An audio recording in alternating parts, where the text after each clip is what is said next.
Welcome, everybody, to the Tag Your It podcast. I'm Ray Ray. And I am David Van Bever. Yes, and I do have to stress, I am still Ray Ray. So I know if you've been a part of the podcast for the years that we have been on anyway, you have seen this clean face before. But there's a lot of people that had only met me with the past maybe 2.5 years that have seen the beard, and now they're going like, what the heck happened to your face? You shaved like because of COVID, right? You shaved because of COVID, because COVID is carried through the beard, right? Yeah, because it's still going on, and it's going through. I'm sure this is misinformation that YouTube will allow to pass anyway, because I'm hopeful. It's carried by beards, and it's still active in the world, and so we better get rid of our beards. They're just trying to wear a mask if you have a beard on. No. Yeah, you can't wear a mask if you have a beard on, and so I was ready, and I had given, like, it was Valentine's Day, and my wife gave me nice just her big beautiful googly eyes whenever she saw me, because I surprised her. So it was totally worth it, and I'm getting some sun on my skin. So your wife is against your beard, in other words. Is that what you're telling me? No, she's not against it, but I mean, I guess there's some neutrality here in this situation, right? So but no, she liked that I liked my beard. She loves me, so that's she loves me. She's not against me. But she likes the smooth face, and so she's enjoyed that. My wife is not a fan of my old beard when it was longer and unkept. But if it's short, she's okay with it. But she still would rather me have a clean-shaven face. But that's okay. It is less work for me to have to shave all the time, and I don't have really thick beards, so it's not. It's a little less annoyance probably than most folks, because I can just do the little, shave, kind of trim it up. And really, I only have to do that like once a week, and then it doesn't look too crazy. So, I'd rather do that than have to shave every day. I understand that. So I'm gonna start getting tired of shaving all the time. But hopefully she gives me googly eyes every time I shave, and it's just like, oh, okay. And you never know, it might come back, and there'll be another, blonde streaked, bearded man of abolition anyway. But yeah, definitely coming in with the abolitionist movement people. They have only known me for maybe the past 2-3 years or whatever. So yeah. Wait, you did wait. That's a great transition. So I know.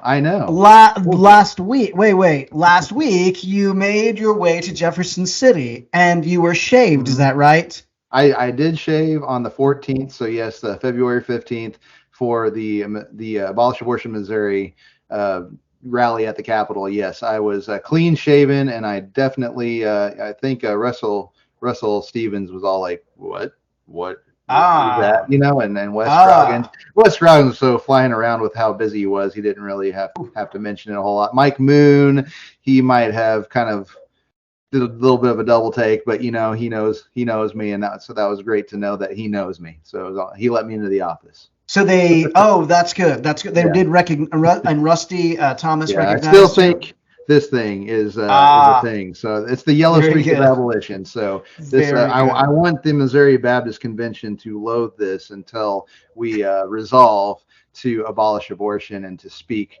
100% uncompromising truth into it. Yes. Well, that brings us to kind of discuss. I did not get to go to Jefferson City last week. I had many things to do here at the church and some things to do at the seminary. Great stuff. Glad to do all those things, but those things are fairly, they're all very important and very, very useful to expanding the kingdom. I went to hear because literally we have not talked at all about what happened when you were in Jeff City. You got to Jeff City in your vehicle, and what was the first thing that you dealt with?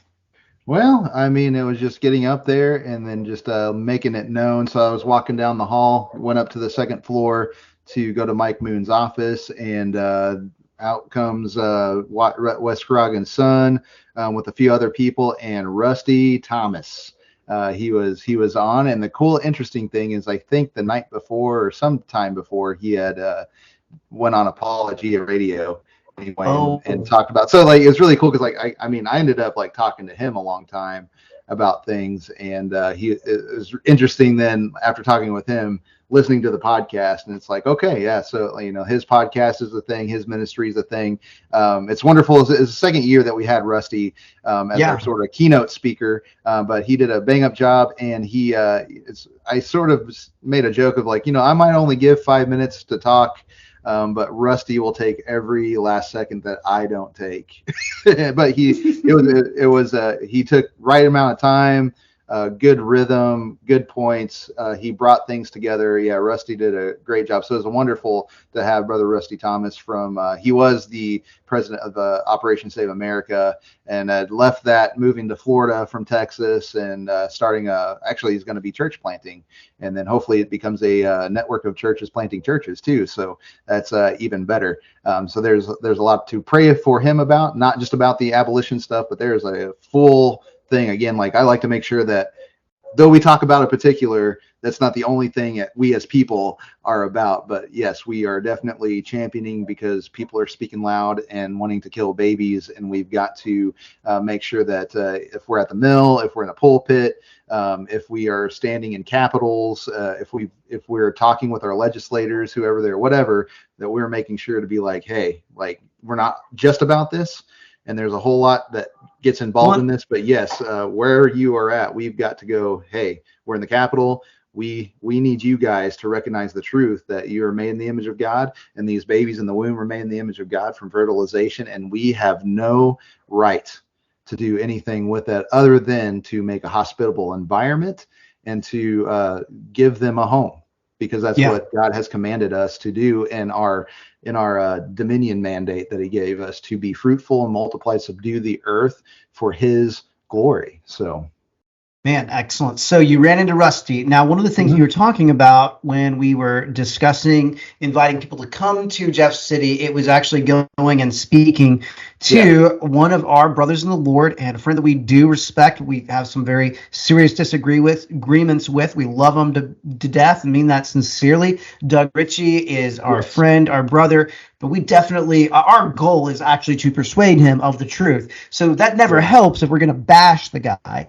But did you get a chance to discuss things with him by any chance at all? I got to go to the office and stuff, and they were there, so that we were there on a budgetary day. So he definitely had to hit those meetings and stuff like that. But I made sure that he knew that we were there. I asked him if he knew we were there. He said he didn't hear about the rally, but I was like, well, we're here. Starts at 1:00. It'll go till about 2:30.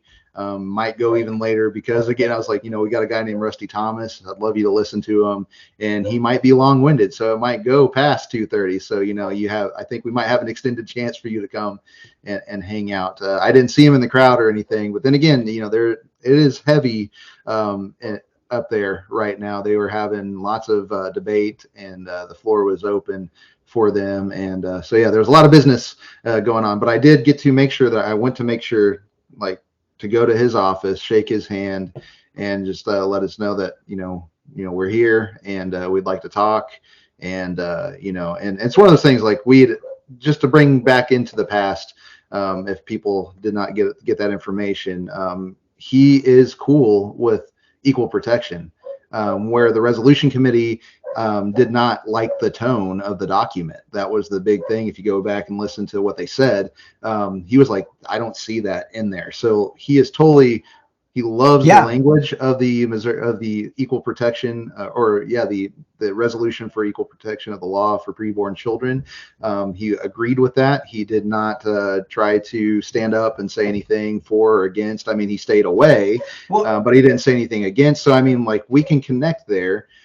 So it does come down to the idea of the smash mouth incrementalist, and then the true abolitionist sort of thing. So, but the thing is, like, there has been reconciliation there. And so that's why I went there, just to be like, hey, I'm up here, and I can't leave without saying hi to you, kind of, and because you're my brother. So I'm grateful that you did that, and that's all very positive stuff. The next thing that I have is, I saw in the Missouri Baptist Pathway on January 31st of this year that our good friend Timothy Faber always hope I'm saying his name wrong. I can't remember if it's Faber or Faber. I always say Faber. You're gonna say I Faber. feel bad if I I said that Faber. first. It's Faber. So Faber was hired as the NBC legislative liaison, and Yes. if I understand that role completely correctly, their goal is to be as the NBC legislative liaison. That was the position that was held by our good friend Don. Mm-hmm. Um, and Don Hinkle held that position for quite a while, and he would go and he would be the voice that would communicate the NBC's position on legislative issues. Essentially, in a way, was the person who would connect directly the resolutions, the statements that were put forward by the Missouri Baptist Convention. He would recognize. In fact, that's one of the reasons that Don was even at that rally last year, was because he knew while we did not get our resolution passed, he did know that there were Missouri Baptists who were going to be there, going to be speaking. In fact, the majority of the people who were speaking were Missouri Baptists last year. Yeah. How about our friend Timothy Faber? Did you see him anywhere Nope. around? And I personally invited him. We've had some conversations via texts and stuff like that. It does come down to the repentance issue of incrementalism. That's going to be the continued thing there. I had asked him if he is for equal protection. He was like, I like the equal protection thing, but you abolitionists are asking for that repentance thing, and if you drop that. And I'm just like, well, I mean, I can't really help you there because that's the truth. And a little bit of information, if he is still a part of the Apologetics Network, if you go to his page on the Apologetics Network page, the Missouri Baptist Apologetics Network, he wrote a document that he has downloadable, something readable. He wrote on the image of God. And so that's why it's again, like, you come up to like, why is John MacArthur a dispensationalist, right? Why is R.C. Sproul still stuck in classical land apologetically and not with the presuppositionalists? I'm asking, like, why is someone like that cares about the image of God so much not just mulling over the idea, like, we have still like state sanctioned murder with our laws against the image of God. Yeah. We believe it's, so it's one of those things, like, we agree on what it is, on what a person is, and those kind of things. We don't agree on methodology, but it's just the fact. Here's the deal is repenting from incrementalism and being okay with allowing the state, giving the state authority to say heartbeat. Well, you don't have one, you can't detect one. Okay. It's like, that's an image bearer. And that's the disconnect. And that's why we are talking past each other, is because there's some sort of ethical, it's not an intellectual thing. The intellectual thing's there. You write stuff about the image of God. So it has to be a heart issue that goes, okay, what is the methodology? What is the heart of the methodology? And that's where it is. So yeah, he wasn't there. I invited him. He said maybe. But yeah, he wasn't there to be able to talk to, and that's, it's one of those things. Like, Don was willing to give both sides a shot. He actually showed it with his actions, putting James Silverman document or article in along with the pro-life article in the Pathway, like not too long after we talked with him. And so is Timothy Faber going to be just as open and willing to produce, not just be like, well, I'm okay with it, somebody does the work, but am I going to actually put forth, here are two things that we have going on in NBC life that are being talked about and struggled over, and is he going to actually portray the abolitionist correctly? I can't trust him, and that's, I don't want to dog the guy, but the stuff is out public. I end up having a conversation with the pro-life guy on my timeline, and he comes in and says, well, abortion is banned in Missouri. And I had to say, sir, no, you forgot a qualifier, elective abortion. Yeah. And so I had to remind it, like, that's the smooth talk that I am not a fan of, because we need to tell the whole truth. If we are part of the church, we are the pillar and buttress of truth. And we got to tell people, well, yeah, and why are you afraid to actually use the qualifier, and at least give people what actually is the state of affairs?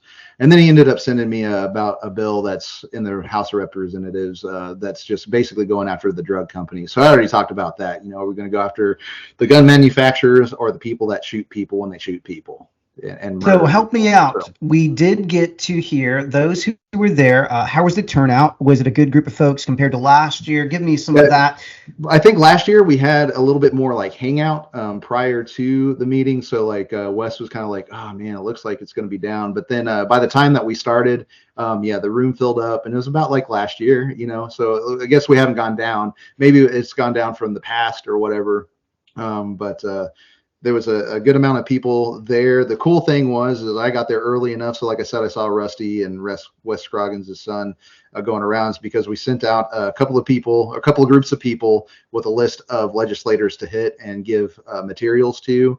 So I got to be in the room where Russell Stevens had actually, he went, this is my senator, I'm going to talk to him. And so he brought him and his huge family and just and a baby, like the whole baby Charlie moment in the senator's office, and the people were talking. They're like, yeah, he actually got to talk to the senators, and most of them were in their office, so they weren't in their office and weren't really touchable.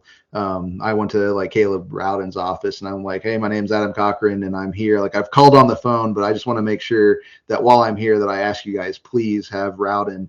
Please put that in. And they're like, oh, the Health and Welfare Committee with the SB 356, right? And I'm like, so they know. Yeah. And they've heard. So thank you, all you abolitionists. They know, and it's on repeat. Thank you. And the news on that is the fact that they're going through numbers.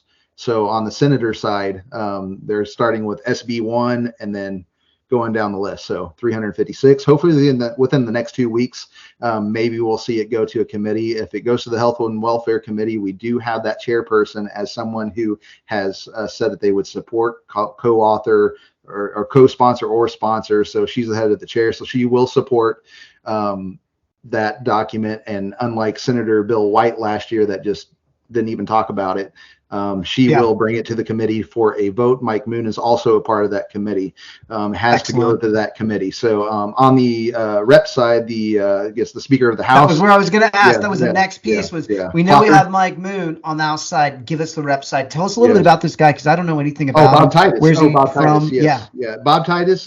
He's sort of a newbie, so he's kind of one of those guys. Like when Mike Moon is gone, he'll still have time to be a representative, be a senator or whatever. So he's kind of like he'll be the next Mike Moon, kind of the point man. And then we'll be trying to just keep on finding people as they get voted in and to support, to be around that want to support abolition in the state. So Bob Titus is a wonderful guy. I didn't get too much time to talk with him. Everybody else was kind of attacking him too, because he's new. So I didn't get to him yet, but yes, he is just as much as Mike Moon, just willing to stand and take the hit. So I can't wait until possibly there's a conference where he gets to come and speak, like at the Christendom conference a couple of years ago with Mike Moon, to where he was able to come and speak and give a story about what is it like whenever you're sitting on the floor trying to get heard about these things. So.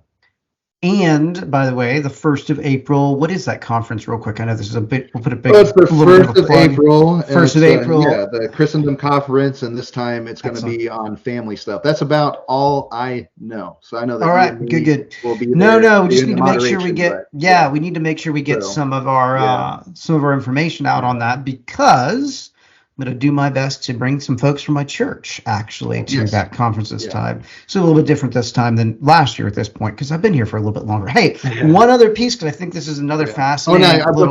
Before we go, because we're talking about Bob Titus, but please. Talking about we were talking about Roden, just to get the information out there, just to let you guys know, the bill that's put in by Bob Titus would be HB 818, and it has, it's still in I guess bill limbo, and where they have announced we're going bill by bill on the Senate side. Basically, it's up to whatever they're not doing.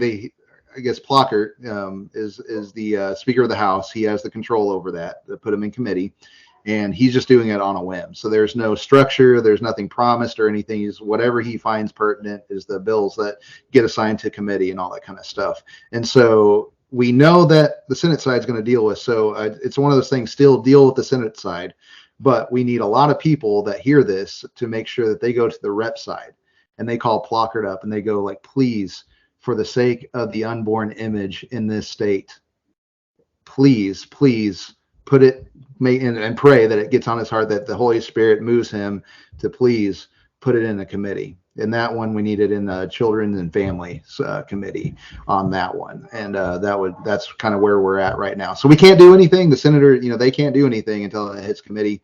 And so right now we're just at a standstill. But hopefully here in a couple of weeks we see something move on the Senate side. So that's what I wanted to get in, Dave. Well, excellent. I will tell you the other little thing is, Adam, and I don't know if you know this, but I will be meeting with Chris Williams in April, and I will definitely be presenting your name to him as an individual who should be on the Missouri Baptist Convention Resolutions Committee. Just so you know, I will see him in April. Yeah, because I got that video. We can play it. Yeah, I think that you need to. Well, actually, that is one little thing. We probably need to make a campaign for that. Well, hey, very fascinating stuff about the rally. Very fascinating stuff.